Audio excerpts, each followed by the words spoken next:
Bonjour, bienvenue à tous pour ce quatrième petit numéro, je vais appeler ça comme ça, de littérature. Alors aujourd'hui, je vais vous parler d'un livre qui pour moi est un livre important, un livre des années 90, 1996 pour être précis. Il s'agit du Pingouin. Alors je vous présente ce petit livre, Le Pingouin. Alors c'est un titre comme ça qui paraît un peu amusant. On se dit qu'on va peut-être aller à la rencontre d'un pingouin, ce qui est le cas, mais ça ne parle pas des aventures d'un pingouin et de ses compères. Loin de là. Donc c'est écrit par un monsieur qui s'appelle Andrei Kourkov. Alors Andrei Kourkov, c'est aujourd'hui le plus connu des écrivains ukrainiens. Il y en a d'autres hein, qui sont connus, mais on en connaît de toute façon très peu, nous, en France, simplement parce que les écrivains ukrainiens ont longtemps été dans l'obligation enfin pas dans l'obligation, mais c'est surtout qu'ils n'ont pas pu s'exprimer tout à fait concrètement, et puis ils sont surtout passés pour des écrivains russes alors qu'ils étaient d'origine ukrainienne. Ce qui n'est pas le cas de ce monsieur, qui lui pourtant est russophone. Alors, je vous parle de tout ça parce qu'on est à l'époque de l'Union soviétique. L'Union soviétique, ben voilà, elle est tombée en 1991. Et l'Ukraine est redevenue un pays à part entière, au même titre que les pays baltes et certains pays de l'Est. C'est important parce que c'est vrai qu'auparavant, bah, il y a des écrivains qu'on peut connaître, mais on pense qu'ils sont russes, alors que pas forcément. Notamment celui qui était aussi assez connu, c'était Mikhail Bouliakov. Lui, il est mort en 1940. Il a écrit Le Prince et Marguerite. Alors ça, peut-être que vous connaissez. Enfin, c'est un livre en tout cas qui est assez connu, qui a passé les frontières des pays de l'Est et qui est arrivé jusqu'à nous. C'était aussi un monsieur qui était tragédien. Enfin voilà, c'était quelqu'un d'assez connu, mais je pense que pour beaucoup, on le prend pour un écrivain russe, ce qui n'est pas le cas. Alors, ce livre, pour moi, il est important à plusieurs titres. D'abord parce que, je le répète, Kourkov est ukrainien et je pense que c'est important de parler de ce pays et de comprendre qu'aujourd'hui, on peut lire des auteurs ukrainiens, ce qui est quand même assez... Je trouve ça assez fantastique aujourd'hui de pouvoir le faire, et puis je pense surtout qu'il faut le faire. Il faut le faire parce que, notamment Kourkov, parce qu'on on comprend mieux ce qui se passe dans le pays. C'est un peu son sujet. Alors Kourkov, je le disais, il est né à Kiev, mais en fait, il a appris sa langue maternelle, c'est le russe. Et pour cause, c'était l'Union soviétique et il n'avait pas vraiment le choix. Cela dit, c'est quelqu'un qui a fait des études de lettres et il a appris 7 langues. Apparemment, il parle, je dis apparemment parce que lui dit qu'il parle 7 langues couramment. C'est énorme, c'est beaucoup, alors j'imagine que c'est vrai. Je sais pour certaines langues parce que quand on écoute des entretiens de lui, effectivement, il parle très très bien le français, l'anglais, l'espagnol, déjà ça c'est certain. Après les autres langues, certainement aussi. C'est quelqu'un qui, contrairement à certains auteurs qui arrivent en littérature en passant par d'autres chemins, lui, c'était vraiment l'écriture était son sujet, sa passion depuis tout petit. Il écrit son premier roman, il a à peine 18 ans. Il ne sera pas publié, mais il écrit vraiment très, très jeune déjà des romans, des nouvelles. Puis il fait des études de littérature. Vraiment, il voulait, si ce n'est devenir écrivain, en tout cas travailler avec l'écrit. Alors, il n'est pas écrivain tout de suite, même si lui a écrit des romans. Il passe par le journalisme, l'écriture de scénarios. Et puis en 96, il publie ce qui va être son premier roman édité, qui est donc ce fameux Pingouin. Alors, ce fameux Pingouin, bah, ça raconte l'histoire de l'Ukraine, mais l'Ukraine, j'allais dire, l'Ukraine au pays des soviets, oui, c'est un peu ça, c'est l'Ukraine à l'époque de l'URSS. Ça veut dire que les Ukrainiens, ils ont leur culture, mais que de toute façon, on la nie, on ne la connaît pas, et ils sont obligés d'être voilà, dans la culture russe et par les Russes et ils sont obligés de nier leur culture. Ça va être comme ça jusqu'en 91, au moment de la libération de certains pays de l'Est, liés à la fin de l'Union soviétique. Donc ce roman, c'est l'histoire d'un écrivain qui n'écrit pas au départ. En fait, c'est un jeune écrivain qui a écrit des petites choses, mais qui est pas vraiment un très très bon écrivain, mais qui arrive à un moment de sa vie où il est jeune, hein, il a une trentaine d'années, il ne sait pas trop quoi faire de lui-même parce que il a écrit, il a fait un petit peu de journalisme, mais bon, c'est pas terrible. Et là, il n'a pas de boulot. Donc, il essaye de faire un petit point sur sa vie, et puis il se dit, bah voilà, où est-ce que j'ai déjà un peu bossé? Bah allez, je vais aller contacter les groupes de presse pour lesquels j'ai déjà un peu travaillé. Donc il frappe à plusieurs portes. On lui dit, bah non, non, bon, ce que tu avais fait il y a quelques années, bon, c'était sympa, mais bon, c'était pas terrible, terrible, donc on a besoin de personne. Et puis il va frapper à une porte, une énième porte de bureau pour lequel il a déjà travaillé, un groupe de presse. Et puis là, le rédacteur en chef lui dit, ah ouais, ouais, on avait bien aimé ton style, c'est sympa, t'écrivais de manière assez courte, bah ça nous va bien, effectivement j'aurais une mission à te proposer. Il repart plutôt content parce qu'il n'a pas de boulot et il mange à peine à sa faim. Le rédacteur le rappelle le lendemain et lui dit, bon bah voilà, tu commences rapidement. En fait, ta mission, ça va être la suivante. Je vais t'envoyer des noms de gens connus ou en tout cas personnalités publiques.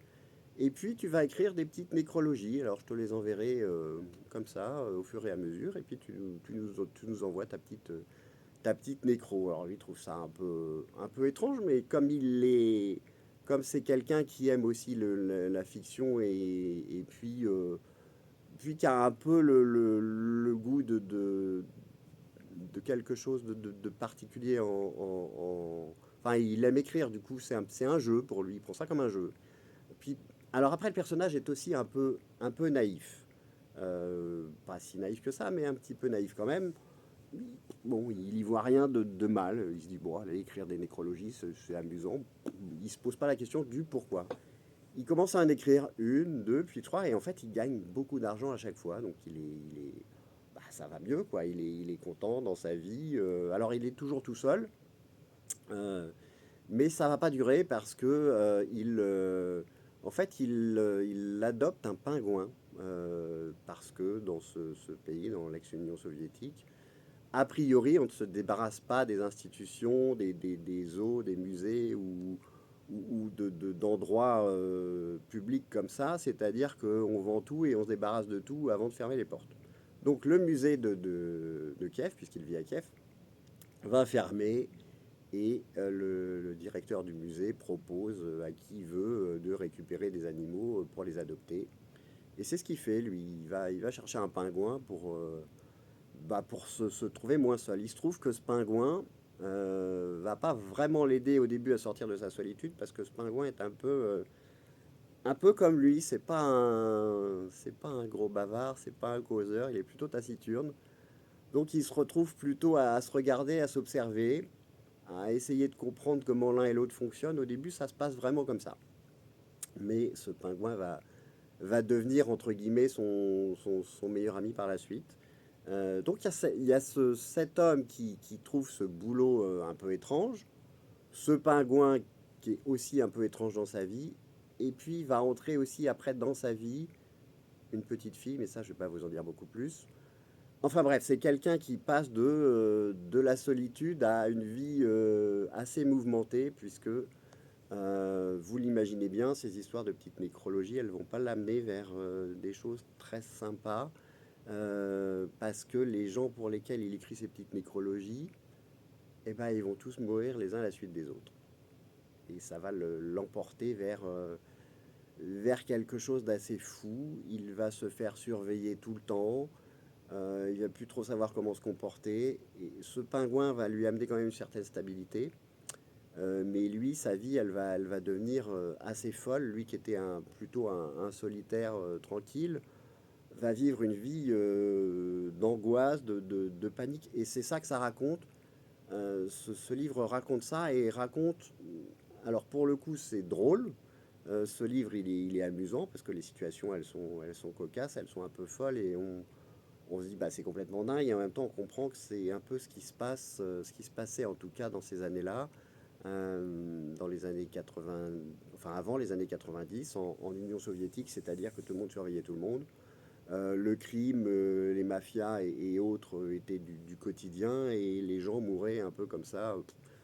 C'était une habitude quotidienne que de voir les gens mourir et c'est exactement ce que raconte ce livre. C'est un superbe livre, ça raconte beaucoup de choses sur l'Union soviétique, le quotidien des gens, entre essayer de trouver un équilibre pour vivre son quotidien, les pannes d'électricité en plein milieu de la nuit, de la journée, enfin peu importe.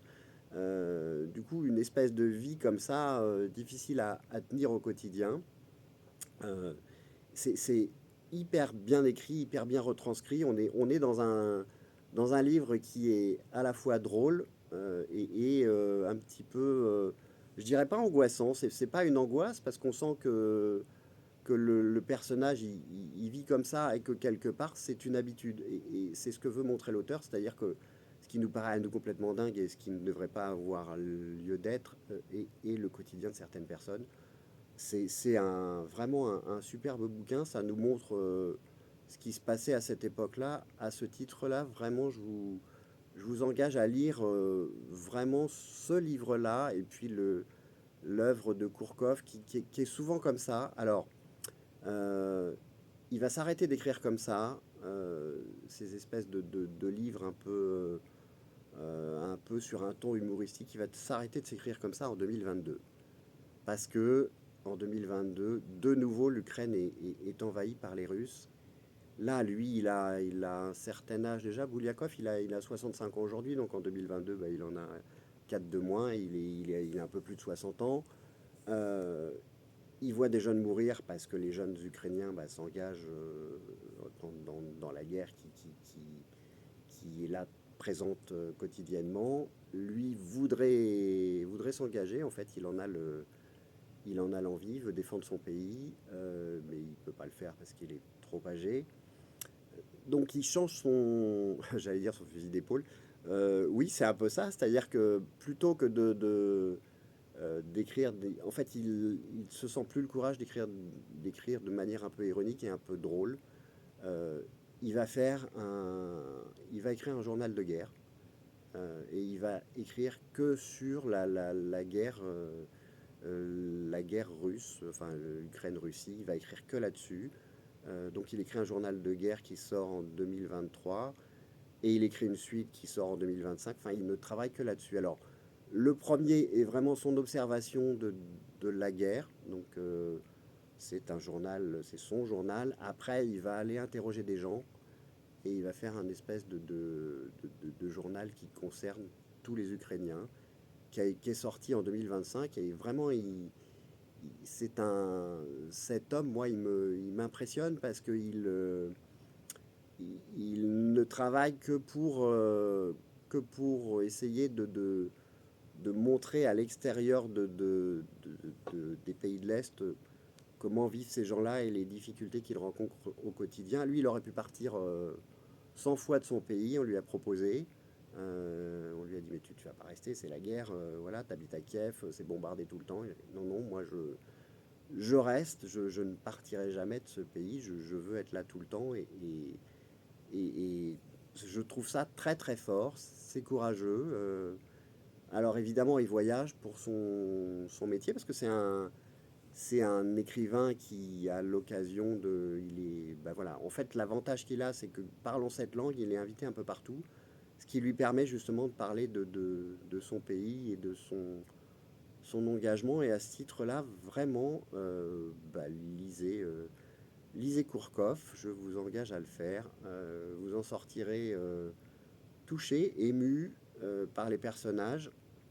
Et puis ce côté satirique et drôle, c'est aussi une manière de nous dire voilà, nous les Ukrainiens, on se bat au quotidien, mais on est vivant, on est là, et c'est vraiment, c'est une leçon d'espoir, et cet homme, il sait ce qu'il veut nous dire, quoi. Si on rentre dans l'Europe, bah, on sera très heureux, mais on a aussi notre force à nous, qui est que on est content d'être en vie. En fait, il y a un entretien que j'ai vu récemment où il dit, ben, en fait, les Ukrainiens, ils ont cette force-là tous les matins de se dire, on est content d'être en vie. Et rien que pour ça, j'ai envie de vous dire, lisez Kourkov, lisez des écrivains ukrainiens, parce qu'on sait qu'en ce moment, la culture ukrainienne, elle est en train de disparaître, parce que c'est ce que souhaitent les Russes. Voilà. Donc lisez ce pingouin pour commencer, et peut-être d'autres œuvres de Kourkov et d'autres écrivains ukrainiens. Ben voilà, j'ai fini pour aujourd'hui. Merci à vous et à très vite.